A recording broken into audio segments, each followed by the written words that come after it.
Tamara Cannon, thanks very much for joining us on the show. You started out in corporate law and now you run a charity in the Himalayas, in fact, in one of the most remote regions of the world. Tell me, how did that come about? Artie, it was something that really just happened by chance.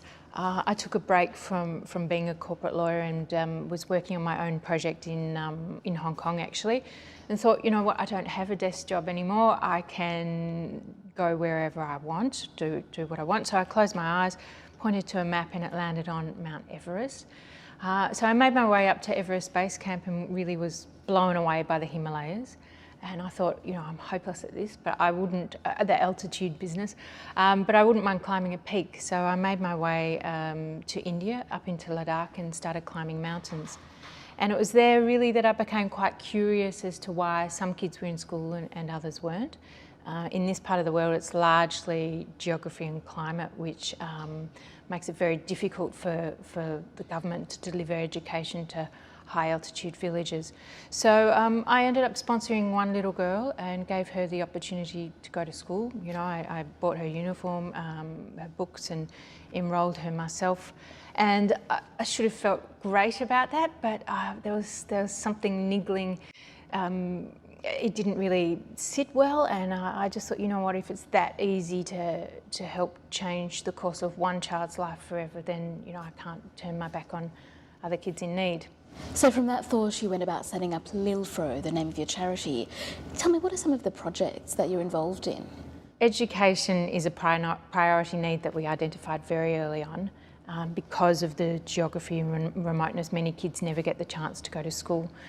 So we're working with local government and our partners on the ground to help deliver education solutions to very remote communities.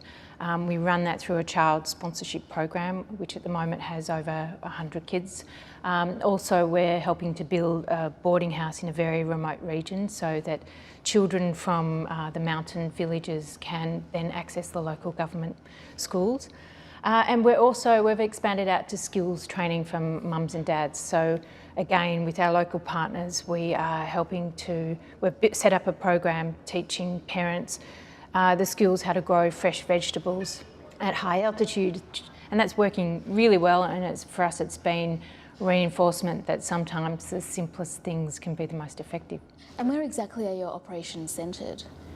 At the moment we're working in Ladakh, and if you haven't been to Ladakh in India, it's one of the most amazing parts of the world. It's literally a high altitude desert. So it's situated at 3,500 metres, and for many of the families in these very remote communities, they lack the resources to grow fresh vegetables throughout the year. It's very difficult to attract teachers to the local schools. So there are certain challenges that I think are very unique to this particular area. And even where we work, you know, we've learnt that one size doesn't fit all. We work with a lot of nomadic communities along the border of Tibet, and they move around 8 to 10 times a year with their goats and sheep. And their needs are very different to communities that are settled in at 5,500 metres in these very isolated villages which are cut off by snow for 8 months each year. So we work very closely with the communities and try and figure out what their priorities are and what's important in their daily lives, and our programs are very much tailored to meet their individual circumstances. Do you have an emotional connection with this region?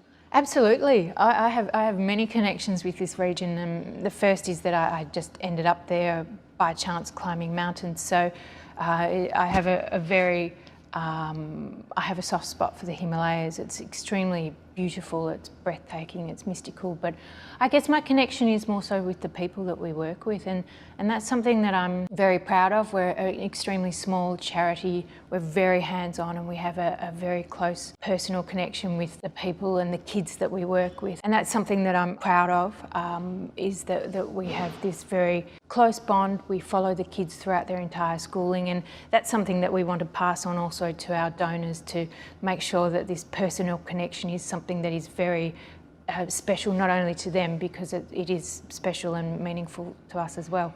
What's the scale of your operations now, and where do you plan to go? We're still really small, Artie, and at the moment that's manageable. For us, resourcing is a big issue, and our own sustainability and growth as an organisation is a number one priority. In India, we have probably 15 staff scattered around locally in villages where we're doing certain projects up in Leh Ladakh, which is the capital and pretty much where we're based. We have our implementation partners on the ground there and staff in Delhi. In Australia, we're pretty much run by volunteers.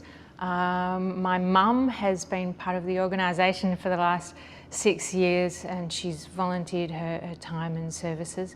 But that really is our number one focus. You know, we have these incredible projects which we really want to scale up and grow, but to be able to do that, we need the resources and the staff especially to be able to design and implement those projects.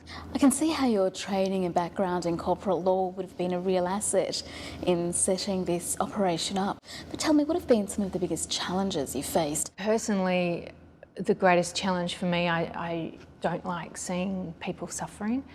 And I mean, it's what drives me to do what I do, but it's often, we're dealing with kids, we're dealing with families that, you know, in many cases, a lot of the adults or the mums and dads or the kids have some form of a disability. We work a lot with women who have lost their husbands, who've dropped dead in the field from ill health, mothers who have lost kids during childbirth.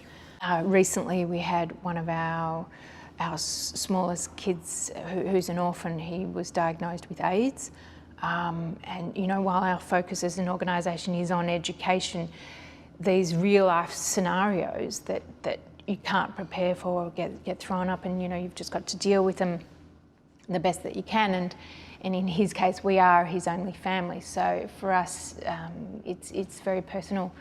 But you know, that's what drives me, and I see that our programs are making a real and tangible difference, and that's what gets me out of bed every day. So Tamara, what does the future hold for you and for Lilfru? For us, it's just about keeping on doing what we're doing. We see such real and significant changes in the lives of the families that we help. So for us, it's really important to keep that connection and to be able to scale up our programs to help more families who are living in extreme poverty in India. Tamara Cannon, thanks very much for your time. Thank you.